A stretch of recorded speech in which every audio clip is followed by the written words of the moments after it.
ഇനി dark mode വേപ്പ് സുൽത്താൻ ഉണ്ടോ എന്നുള്ളത് എനിക്കറിയില്ല. പക്ഷേ ഉണ്ടാവുകയാണെങ്കിൽ അത് സംതിങ് ഡിഫറെൻ്റ് ആയിരിക്കും. ഈ പ്രേതബോധ കാര്യങ്ങളെ കുറിച്ച് പറഞ്ഞല്ലോ, ഞാനൊരു യക്ഷി എൻ്റെ കൂടെ ഉണ്ട് എന്നുള്ളത് പറഞ്ഞല്ലോ. ഇത് തമാശയ്ക്കാണ് നിങ്ങളിൽ പലരും കേട്ടിട്ടുണ്ടാവുക, ഞാൻ ഈ പറഞ്ഞ സാധനം കേട്ടിട്ടുണ്ടാവുക. പക്ഷേ എൻ്റെ കൂടെ ഒരു യക്ഷി ഉണ്ടായിരുന്നു എന്നുള്ളത് തമാശയ്ക്ക് ഞങ്ങൾ പറഞ്ഞിരുന്ന ഒരു സാധനം. ഞാനും അങ്ങനെ വിശ്വസിച്ചിട്ട് എൻ്റെ സമൂസ കഥേൻ്റെ സുഹൃത്തുക്കളും അതായത് ഞങ്ങളത് വിശ്വസിച്ചിട്ടാണ് കൊണ്ടു നടക്കാറ്. ഞങ്ങളവളെ വിളിക്കുന്ന, അതായത് യക്ഷീനെ വിളിക്കുന്ന വേറൊരു പേരുണ്ട്, അത് പബ്ലിക്ലി പറയാൻ പറ്റില്ല. ഞങ്ങളൊരു 5 പേരുടെ ഇടയിൽ മാത്രമുള്ള ഒരു സ്റ്റോറിയാണ്. പലപ്പോഴും ഞങ്ങൾക്ക് ഈ അപകടങ്ങൾ വരുമ്പോൾ, മീൻസ് ആക്സിഡൻറ്റ് സംഭവിക്കുന്നതല്ല ഞാൻ പറഞ്ഞത്, നമ്മൾ പ്രതീക്ഷിച്ചതല്ലാത്തൊരു കാര്യം സംഭവിക്കുമ്പോൾ ഓക്കെ അവളിപ്പോൾ എൻ്റെ കൂടെയാണ്, പെട്ടെന്ന് എനിക്കാണ് സംഭവിക്കുന്നുണ്ടെങ്കിൽ അവളിപ്പോൾ എൻ്റെ കൂടെയാണ് എന്ന് ഞങ്ങളിങ്ങനെ തമാശയ്ക്ക് പറയും. ആ പേരിൽ ഞങ്ങൾ ഒരു വാട്സപ്പ് ഗ്രൂപ്പ് ഉണ്ടാക്കിയിട്ടുണ്ട്, അതിൽ ഞങ്ങളിങ്ങനെ തമാശ പറയാറുമുണ്ട്. പെട്ടെന്ന് ഈ സാധനം കേട്ടപ്പോൾ അത് കറക്റ്റായി. ഇപ്പം ഞങ്ങൾ സമൂസ കഥയുടെ സ്റ്റോറി തന്നെ ഇപ്പം അതിലേക്ക് എത്തുന്നുള്ളൂ കഥ. എന്നാലും ചിലപ്പോൾ നിങ്ങൾക്ക് അറിയുന്നുണ്ടാവും അതൊരു യക്ഷിക്കഥയാണ്. ആ കഥയിൽ ഒരു കൂട്ടം സുഹൃത്തുക്കളുടെ ഇടയിലേക്ക് ഒരു യക്ഷി വരുന്നതാണ് കഥ. സോ ആ കഥയ്ക്കും ഒരു ബാക്ക് സ്റ്റോറി ഉണ്ട്. അതായത് അത് ഞാൻ പറയാം, കാരണം അമ്മ അതിലൊരു പാർട്ടായതുകൊണ്ടാണ്. അത് ചിലപ്പോൾ നിങ്ങൾ വിശ്വസിക്കില്ല, പക്ഷെ അതൊരു സത്യമാണ്. ഞാൻ ഈ കഥ അതിൻ്റെ ഒരു 1 ലൈൻ എഴുതുന്നത് തൃശ്ശൂരിൽ നിന്നാണ്. അന്ന് ഇതിൻ്റെ പേര് സമൂസ കഥ എന്നല്ല, ഒരു പ്രേതകഥ എന്നാണ്. കാരണം അതിൻ്റെ ഒരു ട്രെയിലറാണോ ഒരു കമ്മ്യൂണിറ്റി പോസ്റ്റ് ആണോ എന്നുള്ള എനിക്കറിയില്ല, ബേപ്പു സുൽത്താൻ്റെ ഞാൻ ഇട്ടിട്ടുണ്ടായിരുന്നു. അതിൻ്റെ അതിൻ്റെ ഒരു സെഗ്മെൻറ്റ്, അതിന് മുമ്പേ ഒരു തമാശയ്ക്ക് തുടങ്ങാൻ ഉദ്ദേശിച്ചിരുന്ന ഒരു സെഗ്മെൻറ്റ്. അതായത് നിങ്ങൾക്ക് പ്രേതകഥകൾ അല്ലെങ്കിൽ പ്രേതാനുഭവങ്ങൾ ഉണ്ടെങ്കിൽ അത് എനിക്ക് ഷെയർ ചെയ്യൂ, ഞാനത് പ്രസൻറ്റ് ചെയ്യാം എന്ന് പറഞ്ഞിട്ട് ഞാനൊരു പോസ്റ്റ് ഇട്ടിരുന്നു. അന്ന് ഞാനൊരു പ്രേതകഥ എന്ന് പറയുന്നൊരു ടൈറ്റിൽ ഞാൻ ചെയ്തിട്ട് ഞാനതിൽ ഇട്ടിട്ടുണ്ടായിരുന്നു. സോ അന്ന് ആ പ്രേതകഥ എന്ന് പറയുന്ന പേര് ഞാനതിന് ഇട്ടത് സമൂസക്കഥ എന്ന് പറയുന്ന കഥയ്ക്ക് ആയിരുന്നു. അതായത് ആ ഒരു വെബ് സീരീസ് ഒരു പ്രേതകഥ OPK എന്ന് പറഞ്ഞിട്ടാണ് ഞാനത് ചെയ്യാൻ ഉദ്ദേശിച്ചിട്ടുണ്ടായിരുന്നു. അങ്ങനെ അവിടുന്ന് ഞങ്ങൾ തൃശ്ശൂരിൽ നിന്ന് ഈ കഥ ഞാൻ എൻ്റെ മനസ്സിലേക്ക് വന്ന് ഞാനത് എഴുതി തിരിച്ചു വരുമ്പോഴാണ്, ആ സ്ഥലത്തിൻ്റെ പേര് എനിക്കറിയില്ല, ഗുരുവായൂർ എത്തുന്നതിന് മുമ്പേ ഒരു സ്ഥലമുണ്ട്, ആ സ്ഥലത്തിൻ്റെ പേര് ഞാൻ മറന്നുപോയി. ആ സ്ഥലത്ത് ചേറ്റുവ പാലം കടന്ന് കുറച്ചുകൂടി മുമ്പോട്ടേക്ക് പോകുമ്പോൾ കുറേ കടകളുണ്ട്, പെട്ടിക്കടകൾ. ഇപ്പം ആ കടകളൊന്നും കേട്ടോ, അത് മൊത്തം വലിയ റോഡായി മാറി. നമുക്ക് ഹൈവേ കയറി വന്നിട്ട് അവിടുത്തെ ആൾക്കാരെ മൊത്തം എങ്ങോട്ടേക്ക് ഓടിച്ചു. അവരെവിടെയാണ് ഇപ്പോൾ ഉള്ളതെന്ന് പോലും എനിക്കറിയില്ല. അവിടെ അജുവ എന്ന് പറയുന്ന ഒരു സമൂസ കടയുണ്ടായിരുന്നു. നല്ല ചിക്കൻ സമൂസ, കക്ക samosa, vegetable samosa, egg samosa, beef samosa, variety സാധനങ്ങൾ അവിടെ ഉണ്ടായിരുന്നു. ഒരു ദിവസം ചുമ്മാ പോയപ്പോൾ സമൂസ എനിക്ക് ഭയങ്കര ഇഷ്ടമുള്ള സ്നാക്കാണ്. ഞാൻ വണ്ടി സൈഡാക്കി ഞാനും വൈഫും അങ്ങോട്ട് കയറി ഞാൻ സമൂസ കഴിച്ചുകൊണ്ടിരിക്കുമ്പോൾ ഞാൻ സമൂസക്കട എന്ന് ഞാൻ പറഞ്ഞപ്പോൾ ഞാൻ ചുമ്മാ സമൂസ കഥ നോക്കിയാലോ, ഒരു സമൂസയായിട്ട് ബന്ധപ്പെട്ടൊരു കഥ എന്ന് പറഞ്ഞാൽ ഞാൻ സമൂസ കഴിച്ചുകൊണ്ടിരിക്കുമ്പോഴാണ് ആ ഒരു പേര് വരുന്നതും. ആ ഒരു എന്നെങ്ങനെയാക്കാം പേര്, ഒരു സമൂസ കഥ ആക്കാം. എന്തുകൊണ്ട് സമൂസ എന്ന് ചോദിച്ചു കഴിഞ്ഞാൽ 3 സുഹൃത്തുക്കളാണ് അതിലുള്ളത്. 3 പോയിന്റിൽ നിൽക്കുന്ന 3 സുഹൃത്തുക്കളുടെ ഇടയിൽ നടക്കുന്ന ഒരു സ്റ്റോറി. സോ അത് 3 പോയിന്റ് പറഞ്ഞാൽ സമൂസ, അങ്ങനെയാണ് ഞാൻ ഉദ്ദേശിച്ചിട്ടുണ്ടായിരുന്നത്. പിന്നെ അതിന് വേറൊരു മീനിങ് ഞാൻ കണ്ടെത്തുമായിരുന്നു സമൂസ എന്നുള്ളത്. അത് ഗ്രാജുവലി നിങ്ങൾക്ക് മനസ്സിലാവും എന്തുകൊണ്ട് അതിനങ്ങനെ ഒരു പേര് എന്നുള്ളത്. കാരണം സമൂസ കഥ എന്നുള്ള പേര് പറയുമ്പോൾ തന്നെ സ്വാഭാവികമായിട്ടും ആളുകൾ ചിന്തിക്കുന്നത് ഒരു കോമഡി എൻ്റർടൈനർ അല്ലേ എന്നായിരിക്കും. പക്ഷെ അങ്ങനെയല്ല, അത് വേറൊരു ജോൺറയിലേക്ക് പോയിക്കൊണ്ടിരിക്കുകയാണ്. സോ അതിന് സമൂസ കഥ എന്ന് പറയുന്നൊരു പേര് വന്നതിന് ഒരു കാരണമൊക്കെ അവസാനം പറയുന്നുണ്ട്. ചിലപ്പോൾ നിങ്ങൾക്ക് ഇതിൻ്റെ ഇടയിൽ തന്നെ മനസ്സിലായിട്ടുണ്ടാവും, കാരണം എന്നെക്കാളും ബുദ്ധിയുള്ള ആൾക്കാരാണ് പലരും അത് കണ്ടുകൊണ്ടിരിക്കുന്നത്. ഇനി ഞാൻ മാനത്ത് കാണുമ്പോൾ മരത്ത് കാണുന്ന ആൾക്കാർ. യെസ്. അപ്പോൾ അമ്മയുടെ അടുത്ത് ഈ ഒരു കഥ പറയാൻ വേണ്ടിയിട്ട് ഞാൻ വീട്ടിലെത്തും. ഞാനും വൈഫും ഉണ്ട്. പിറ്റേ ദിവസം, അത് അന്ന് രാത്രിയാണ് ഞങ്ങൾ തൃശ്ശൂരിൽ നിന്ന് കോഴിക്കോട് എത്തുന്നത്.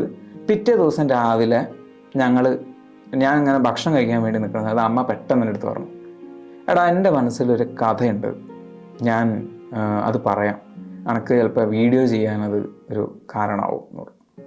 ഞാൻ പറഞ്ഞു ഓക്കെ എന്ന് പറഞ്ഞ് ഞാൻ ഭക്ഷണം കഴിച്ചുകൊണ്ട് ഇരിക്കുകയാണ്. അമ്മ കഥ പറഞ്ഞു. ആരും വിശ്വസിക്കില്ല, ഞാൻ ആ കഴിച്ചുകൊണ്ടിരിക്കുന്ന ഭക്ഷണം ഇങ്ങനെ വെച്ചാണ് ഞാൻ എൻ്റെ വൈഫിനെ നോക്കി. കാരണം അമ്മ പറഞ്ഞുകൊണ്ടിരിക്കുന്ന കഥ ഞാൻ തൃശ്ശൂരിൽ നിന്ന് എഴുതിയിട്ട് അവൾക്ക് പറഞ്ഞു കൊടുത്ത കഥയാണ്. എൻ്റെ മനസ്സിൽ ഇങ്ങനെ ഒരു സാധനമുണ്ട്, ഞാനൊരു വെബ് സീരീസ് ചെയ്യാൻ ഉദ്ദേശിക്കുന്നു, എൻ്റെ കഥ ഇതാണെന്ന് പറഞ്ഞിട്ട് തലേ ദിവസം തൃശ്ശൂരിൽ നിന്ന് ഞാൻ അവൾക്ക് പറഞ്ഞു കൊടുത്ത കഥ അമ്മ എൻ്റെ അടുത്ത് പറയുന്നു. ഞാൻ ആകെ ഷോക്കായി. ഞാൻ പറഞ്ഞു, അമ്മ ഈ കഥ ഞാൻ എഴുതി വെച്ചിട്ടുണ്ട്, ഞാൻ ഇന്നലെ ഞാൻ അവൾക്ക് പറഞ്ഞു കൊടുത്തിട്ടുള്ളൂ. അമ്മയും ഷോക്കായി, അവളും ഷോക്കായി, ഞാൻ ഡബിൾ ഷോക്കായി. അപ്പോൾ അതിൽ ചെറിയൊരു വ്യത്യാസം മാത്രം, അതായത് അമ്മ എഴുതിയ കഥയിൽ ക്ലൈമാക്സിൽ ചെറിയൊരു ചേഞ്ച് ഉണ്ട്, ഞാൻ എഴുതിയതിൽ വേറെ. പക്ഷെ അമ്മ പറഞ്ഞ കഥയിൽ അവസാനമായിരുന്നു എനിക്ക് ഇഷ്ടമായത്. ഞാൻ പറഞ്ഞു ഇതാണ്.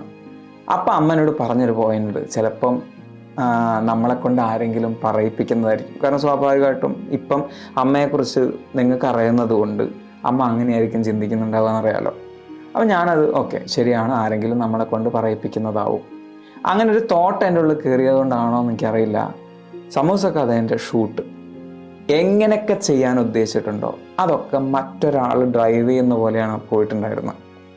കാരണം ഞാൻ മാത്രമാണ് അങ്ങനെ പറയുന്നത് എന്ന് പറഞ്ഞു കഴിഞ്ഞാൽ ചിലപ്പം എൻ്റെ ഇമാജിനേഷനാണെന്ന് നിങ്ങൾക്ക് തോന്നുമായിരിക്കാം. പക്ഷേ എൻ്റെ അസോസിയേറ്റ്സ് ആയാലും അതിൽ അഭിനയിച്ചവരായാലും എല്ലാവർക്കും നമ്മൾ വിചാരിച്ച പോലെ അല്ല അത് പോവുക. അത് ചെയ്യണമെന്ന് നമ്മൾ വിചാരിച്ചത് നടക്കില്ല, അതിനേക്കാൾ നല്ല ഒരു അവസ്ഥയിലേക്ക് അതെത്തും. അതായത് ഇപ്പം എനിക്കൊരു പൂമ്പാറ്റയെ ഷൂട്ട് ചെയ്യണം എന്ന് ഞാൻ വിചാരിച്ച, ഇപ്പം സമൂസ കഥ പോകുന്ന സമയത്ത് അതിൻ്റെ സബ് ടൈറ്റിൽ ഫസ്റ്റ് ഞാനൊരു പൂമ്പാറ്റ വെച്ചിട്ടാണ് വിട്ടിട്ടുള്ളത്. നമ്മുടെ സമൂസ കഥയുടെ ചുറ്റും ഒരു പൂമ്പാറ്റ ഉണ്ട്. സോ പൂമ്പാറ്റയ്ക്ക് അതിലൊരു പ്രാധാന്യമുണ്ട്. അതായത് പൂമ്പാറ്റ വേണം എന്ന് ഞാൻ വിചാരിച്ച ആ ഫ്രെയിമിലൊരു പൂമ്പാറ്റ വരും. കോയിൻസിഡൻസ് ആണ്, എനിക്ക് 101% അറിയാം. പക്ഷേ അതല്ലാന്ന് നമ്മളെ വീണ്ടും വീണ്ടും ആരൊക്കെയോ വിശ്വസിപ്പിക്കുന്നത് പോലത്തെ ഫ്രെയിംസ് വരും. അങ്ങനെ ഷൂട്ട് ക്യാമറയുടെ മുമ്പിൽ പൂമ്പാറ്റ വന്ന് ക്യാമറയുടെ മുകളിൽ പൂമ്പാറ്റ വന്നിരുന്ന സീൻസ് ഉണ്ട്, അതൊക്കെ ഞങ്ങൾ എടുത്തിട്ടുണ്ട്. സോ അതിനെയൊക്കെ ഞങ്ങൾ വിളിക്കുന്നത് ഇങ്ങനെയാണ്, അതായത് ഓള് വന്നതാണ്, ഓള് തന്നെയാണ് ഞങ്ങൾ പറയുക. ഞങ്ങളുടെ ഇടയിൽ അതിൻ്റെ വേറൊരു പേരുണ്ട്, ഞാൻ പറഞ്ഞല്ലോ. അപ്പോൾ ഓള് വന്നതാണ്, ഓള് വന്നു കഴിഞ്ഞാൽ ഓക്കെ. അപ്പോൾ പൊരിഞ്ഞ മഴ ആണ്. കാരണം വെച്ച് കഴിഞ്ഞാൽ ഈ കഴിഞ്ഞ 2 വർഷത്തിനിടെ നമുക്കറിയാം, 2 വർഷത്തെ അതിൻ്റെ ഷൂട്ട് നടന്നുകൊണ്ടിരിക്കുന്നു. ആ ഷൂട്ടിൻ്റെ ഇടയിൽ ഒരിക്കലും ക്ലൈമറ്റ് നമുക്ക് എന്താ പറയുക പ്രെഡിക്റ്റ് ചെയ്യാൻ പറ്റാത്ത അവസ്ഥയായിരുന്നു ഈ കഴിഞ്ഞ 2 വർഷവും. കാരണം ഇപ്പം മഞ്ഞുകാലത്തും മഴ ഉണ്ട്, വേനൽക്കാലത്തും മഴ ഉണ്ടായിരുന്നു, മഴക്കാലത്ത് മഴ ഇല്ലായിരുന്നു.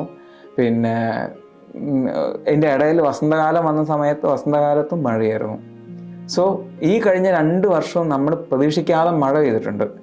ഷൂട്ട് ചെയ്യാൻ വേണ്ടി ഇറങ്ങുന്ന ദിവസം, എൻ്റെ ഷൂട്ട് നടന്നത് കൂടുതലും വയനാട് പ്രദേശങ്ങളിലാണ്, താമരശ്ശേരി, വയനാട്, തിരുനെല്ലി, അത്തരം സ്ഥലങ്ങളിലാണ് ഷൂട്ട്. അപ്പോൾ അവിടെയൊക്കെ എന്ന് പറഞ്ഞാൽ മഴ എന്ന് ബോർഡിൽ എഴുതി വെച്ച് കഴിഞ്ഞാൽ അപ്പം മഴ പെയ്യുന്ന സ്ഥലമാണ്. പക്ഷേ നിങ്ങളോട് പറയാം, ക്യാമറ ഇറങ്ങിയ മഴ നിൽക്കും. അങ്ങനെ മഴ കാരണം ഞങ്ങൾക്ക് ഒരു ബുദ്ധിമുട്ടുണ്ടായിട്ടില്ല. ഷൂട്ട് കഴിഞ്ഞാൽ അപ്പം മഴയായിരിക്കും. സോ ഇതിനൊക്കെ ഞങ്ങളൊരു തമാശയായിട്ട് കണ്ടിരുന്നു. തമാശയ്ക്ക് ഞങ്ങൾ പറയുന്നത് അവളുണ്ട്, ഒരു ടെൻഷനും ഇല്ല, അവൾ നോക്കിക്കോളും. പക്ഷെ ഗ്രാജ്വലി നമ്മൾ അതിൽ ഭയങ്കരമായിട്ട് വിശ്വസിച്ച് പോകും. ഓക്കെ, അതായത് നമ്മൾ തമാശയ്ക്ക് പറയാം, ആ ഒരു ഗ്യാങ്ങിൻ്റെ ഇടയിലേക്ക് പോകുന്ന സമയത്ത് നമുക്ക് ഈ യുക്തിയും സാധനങ്ങളൊക്കെ വിട്ടിട്ട് ഞങ്ങൾ ഫ്രീ ആവും, ഫ്രീ തിങ്കിങ് ആവും. അതായത് അവിടെ അതാണ്, അവളാണ് തീരുമാനിക്കുന്നത്, അവൾ തീരുമാനിക്കട്ടെ. സോ അങ്ങനെ തമാശയ്ക്ക് ഇതൊക്കെ വിശ്വസിച്ച് 2 വർഷത്തോളം പോയിക്കൊണ്ടിരിക്കുന്ന ഒരാളോടാണ് ഒരു ജ്യോത്സ്യം പറയുന്നത്, നിങ്ങളുടെ കൂടെ ഒരു യക്ഷിയുണ്ട്, ഒരു ബാധയുണ്ട്, ആ ബാധേനെ ഒഴിപ്പിക്കാൻ വേണ്ടിയിട്ടാണ് ഇത്. ഞാൻ അപ്പം തന്നെ അമ്മ പറഞ്ഞപ്പോൾ തന്നെ ഞാൻ പറഞ്ഞു, ആ ഒരു ബാധയാണ് എൻ്റെ കൂടെ ഉള്ളത് എങ്കിൽ അതിനെ ഒഴിപ്പിക്കാൻ എനിക്ക് താല്പര്യമില്ല. കാരണം ഞാനായി തുടങ്ങുകയാണ്. കാരണം ബേപ്പു സുൽത്താൻ വീഡിയോസ് ചെയ്യുമ്പം ഞാൻ ബേപ്പു സുൽത്താനായിട്ട് നിൽക്കുകയാണെങ്കിൽ എനിക്കൊരു സിനിമ ചെയ്യണം. ആ സിനിമ ചെയ്യണമെങ്കിൽ എൻ്റെ കൂടെ ഒരു സംവിധായകൻ ജനിക്കണം. ആ സംവിധായകൻ ആദ്യമായിട്ട് ജനിക്കുന്നത് ഇതിലാണ്. എനിക്കൊരു മറ്റൊരാളെ കാണിക്കാൻ വേണ്ടിയിട്ട് ഞാൻ ഇതാണ് ചെയ്തത്, എനിക്കിതിനേക്കാളും ചെയ്യാൻ താല്പര്യമുണ്ട്. ഇത് കാരണം ഒരു ആകെ ഞാൻ പറഞ്ഞല്ലോ, സമൂസ കഥ എന്ന് പറയുന്ന വെബ് സീരീസ് ഞങ്ങളൊരു 6 പേര് 7 പേര് ഒരുമിച്ച് ചെയ്തിട്ടുള്ളൊരു സാധനം. അതിൽ ബാക്കിയുള്ള ആളുകളെല്ലാം ക്യാമറയുടെ മുമ്പിലാണെങ്കിൽ ഷൂട്ട് ചെയ്യാൻ വേണ്ടിയിട്ട് എന്നെ സപ്പോർട്ട് ചെയ്ത 2 അസോസിയേറ്റ്സ് കഴിഞ്ഞാൽ ഇപ്പം നിങ്ങൾ കാണുന്ന എല്ലാം ഇപ്പോൾ ചെയ്തുകൊണ്ടിരിക്കുന്ന എല്ലാം ഞാൻ ഒറ്റയ്ക്ക് ചെയ്യുന്ന വിഷയങ്ങൾ. അതുകൊണ്ടാണ് ടൈം എടുക്കുന്നത്. നിങ്ങൾ ചോദിക്കുന്നത് ഒരു മാസം എന്തിനാ സമയം എടുക്കുന്നത് നിങ്ങൾ ചോദിക്കും. കാരണം ഇതിൻ്റെ ഷൂട്ട് ചെയ്ത ഫുട്ടേഴ്സ് വെച്ച് എഡിറ്റിങ്ങും അതിൻ്റെ സൗണ്ട് എഫക്ട്സും അതിൻ്റെ എല്ലാ സാധനങ്ങളും എൻ്റെ കഴിവിൻ്റെ ചെറിയ പരിമിതിയിലാണ് ചെയ്യുന്നത്. അപ്പോൾ നിങ്ങൾക്ക് ചോദിക്കും വേറെ ആളെ കൊണ്ട് ചെയ്യിപ്പിച്ച് വെച്ച് കഴിഞ്ഞാൽ ഫണ്ട് ഇറക്കണ്ടേ? ഡബ്ബിങ്ങിന് മാത്രം ഞാൻ ഒരു വലിയ എമൗണ്ട് ചിലവാക്കുന്നുണ്ട് ഒരു മാസം. സോ അത്രയും വലിയ എമൗണ്ട് ചിലവാക്കിക്കൊണ്ട് എനിക്ക് അതിനൊരു റിട്ടേൺ ഞാൻ എക്സ്പെക്റ്റ് ചെയ്യുന്നില്ല. സോ അതെനിക്ക് ചെയ്യണം, എൻ്റെ മാക്സിമത്തിൽ അത് ചെയ്യണം. അത് ഒറ്റയ്ക്ക് എനിക്ക് ഞാൻ എന്തുകൊണ്ട് അത് ഒറ്റയ്ക്ക് ചെയ്യണം എന്ന് ഞാൻ വിചാരിക്കുന്നത് വെച്ച് കഴിഞ്ഞാൽ, ഞാൻ മനസ്സിലാക്കിയൊരു സത്യമുണ്ട്. ഞാനൊരു സംവിധായകനായി പുറത്തേക്ക് ഇറങ്ങുകയാണെങ്കിൽ അത്യാവശ്യം ഈ എഡിറ്റിംഗ് ആയാലും ബാക്കി കാര്യങ്ങളായാലും ചെയ്യാനല്ലെങ്കിലും മറ്റൊരാൾ ചെയ്യുന്നിടത്ത് ഞാൻ പറ്റിക്കപ്പെടുന്നുണ്ടോ അല്ലെങ്കിൽ ഞാൻ ഉദ്ദേശിച്ച കാര്യമാണോ നടക്കുന്നതെന്ന് എനിക്കറിയണമെങ്കിൽ എനിക്കൊരു മിനിമം നോളജ് വേണം. സോ അതുകൊണ്ട് ഞാൻ ഒറ്റയ്ക്ക് ചെയ്തു തുടങ്ങി. ഇന്ന് എനിക്ക് അത്യാവശ്യം ഒരു കാര്യം ചെയ്യാൻ പറ്റും. ഞാൻ ആഗ്രഹിക്കുന്ന ഒരു കാര്യം മറ്റൊരാളോട് കമ്മ്യൂണിക്കേറ്റ് ചെയ്യാൻ എനിക്ക് പറ്റും. സോ എനിക്ക് എക്സ്പെർട്ടൈസ്ഡ് ആയിട്ടുള്ള എനിക്ക് എക്സ്പെർട്ടൈസ്ഡ് ആയിട്ടുള്ള ഒരു ടീം ഉണ്ടെങ്കിൽ ഇതിനേക്കാളും നന്നായി ചെയ്യാൻ പറ്റുന്നുള്ള കോൺഫിഡൻസ് വരാൻ വേണ്ടിയിട്ടാണ് ഞാൻ തന്നെ ചെയ്യുന്നത്. സോ അതല്ലല്ലോ വിഷയം. സോ അങ്ങനെയാണ് ഞങ്ങളുടെ ഇടയിലെ യക്ഷീനെ ഞങ്ങൾ തിരിച്ചറിഞ്ഞത്. പക്ഷേ ഈ ജോത്സ്യൻ കൂടി ഇത് പറഞ്ഞ സമയത്ത് ഞങ്ങൾ ശരിക്കും ഷോക്ക്ഡായി. അങ്ങനെ ഒരു യക്ഷീനെ എൻ്റെ ലൈഫിൽ നിന്ന് എടുത്തു കളഞ്ഞാൽ അതെൻ്റെ സിനിമ ഫ്യൂച്ചറിനെ ബാധിക്കുമോ എന്നുള്ള പേടി കൊണ്ടല്ല, പക്ഷേ ഞാനത് ഭയങ്കരമായിട്ട് എൻജോയ് ചെയ്തിട്ടുണ്ടായിരുന്നു. അങ്ങനെ ഒരു ഏലസ് ഞാൻ കെട്ടി എന്നുള്ളത് കൊണ്ട് അവൾ എന്നെ വിട്ടു പോവില്ല എന്നുള്ള വിശ്വാസം എനിക്കുണ്ട്. കാരണം ആ യക്ഷി എന്ന് പറയുന്നത് ക്രിയേറ്റിവിറ്റിയാണ്. അല്ലാതെ ഉള്ള സാരി എടുത്ത് തേറ്റയുള്ള മുടി അഴിച്ചിട്ട് ചോര പിടിക്കാൻ വേണ്ടി അതല്ല. യക്ഷി എന്നുള്ള പേരിൽ ഞാൻ പറയുന്ന അല്ലെങ്കിൽ ഞാൻ കാണുന്നത് ക്രിയേറ്റിവിറ്റീനാണ്. എൻ്റെ ക്രിയേറ്റിവിറ്റിയാണ് ഇത്. സോ ആ ഒരു അമ്മ അതിനെ കാണുന്നത് ജ്യോത്സ്യം പറഞ്ഞ ബാധയായിട്ടാണ്. ആ ബാധ ഒഴിഞ്ഞു പോയോ ഇല്ലയോ എന്നുള്ളത് എനിക്കറിയില്ല. പക്ഷേ എനിക്ക് അങ്ങനെ എൻ്റെ ഉള്ളിൽ നിന്ന് അങ്ങനെ ഒരു പവർ പോയതായിട്ടുള്ളൊരു സാധനം ഇല്ല. ഞാനിപ്പോൾ കുറച്ചും കൂടി ക്രിയേറ്റീവ് ആണ് എന്നുള്ളൊരു തോന്നലേ എനിക്കുള്ളൂ. അതുകൊണ്ട് തന്നെ ഞാൻ പറഞ്ഞല്ലോ, നേരത്തെ ഞാൻ പറഞ്ഞ പോലെ അല്ലെങ്കിൽ കഴിഞ്ഞ എപ്പിസോഡിൽ പറഞ്ഞ പോലെ ഇനി ഡാർക്ക് മോഡ് വേപ്പ് സുൽത്താൻ ഉണ്ടോ എന്നുള്ളത് എനിക്കറിയില്ല. പക്ഷേ ഉണ്ടാവുകയാണെങ്കിൽ അത് സംതിങ് ഡിഫറെൻ്റ് ആയിരിക്കും, ഡിഫറെൻ്റ് ആവണം. അതിൻ്റെ അണിയറയിലാണ് ഞാനിപ്പോൾ ഉള്ളത്. അതിൻ്റെ വർക്കിലാണ്. എനിക്ക് സ്റ്റുഡിയോ ഒക്കെ അതിന് വേണ്ടി ഒന്ന് മാറ്റണം. സ്റ്റുഡിയോ ഒക്കെ മാറ്റണം എന്നുണ്ടെങ്കിൽ ഇപ്പം ഞാൻ നിങ്ങളോട് സംസാരിച്ചുകൊണ്ടിരിക്കുന്ന ഒരു വലിയ ടേബിളിൻ്റെ മുകളിൽ ക്യാമറ സെറ്റ് ചെയ്തിട്ടാണ്. ഇതൊന്ന് നീക്കണമെങ്കിൽ എനിക്കൊരു ടീം വേണം. കാരണം എന്നോടിപ്പോൾ വെയിറ്റ് ഒന്നും വല്ലാതെ എടുക്കരുതെന്ന് പറഞ്ഞിട്ടുണ്ട്. സോ അതൊക്കെ ഒന്ന് സെറ്റ് ചെയ്ത് നമ്മളൊന്ന് ബാങ് ചെയ്യും. അതിനുള്ളൊരു ടൈമുണ്ട്. സോ നാളെ നമുക്ക് മറ്റൊരു വിഷയമായിട്ട് വരാം. ഇതിൽ നിന്നും ഗ്രാജ്വലി മാറിയിട്ട് നമ്മൾ സംസാരിക്കുന്ന വിഷയങ്ങളിലേക്ക് എത്തണം എന്ന് എനിക്ക് വലിയ ആഗ്രഹങ്ങളുണ്ട്. പക്ഷേ അതിനേക്കാൾ ഇൻട്രസ്റ്റിംഗ് ആയിട്ടുള്ള ചില വിഷയങ്ങളാണ് ഇനി എനിക്ക് നിങ്ങളോട് പറയാനുള്ളത്. കാരണം ഞാൻ പറഞ്ഞില്ല, അമ്മ വിശ്വസിച്ച പോലെ ബാധേൻ്റെ കാര്യം പറഞ്ഞല്ലോ. അപ്പം നമ്മൾക്ക് ഒരു തോട്ട് കിട്ടി, ഓക്കെ, ഒരു ബാധ. ആ ബാധ എങ്ങനെ വന്നു എന്ന് പറയുന്നൊരു സാധനം ഈ ജൂനിയർ മാൻഡ്രേക്കിൻ്റെ ഒരു പ്രതിമ ഉണ്ടല്ലോ, ആ പ്രതിമ വരുമ്പോഴാണ് നമ്മളിലൊരു ബാധ വരുന്നതെന്ന് പറയുമല്ലോ. ഇപ്പം ഞങ്ങൾ നേരത്തെ പറഞ്ഞ യക്ഷി എന്ന് പറഞ്ഞാൽ ഞങ്ങളുടെ ക്രിയേറ്റിവിറ്റിയിൽ ഞങ്ങൾക്ക് തോന്നിയ ഒരു ചെറിയ സാധനം മാത്രമായിരിക്കും. പക്ഷെ ബാധ ഉണ്ടെങ്കിൽ ആ ബാധ എങ്ങനെ വന്നു? അതിനൊരു കാരണമുണ്ട്. കാരണം ഞാൻ തന്നെ ക്ഷണിച്ചു വരുത്തിയ ഒരു ബാധ ഉണ്ട്. അതിൻ്റെ കയ്യിൽ ഇതുവരെ എത്തിയിട്ടില്ല. പക്ഷെ അത് എത്തുമ്പോൾ അതൊരു ഒന്നൊന്നര സംഭവമായിരിക്കും.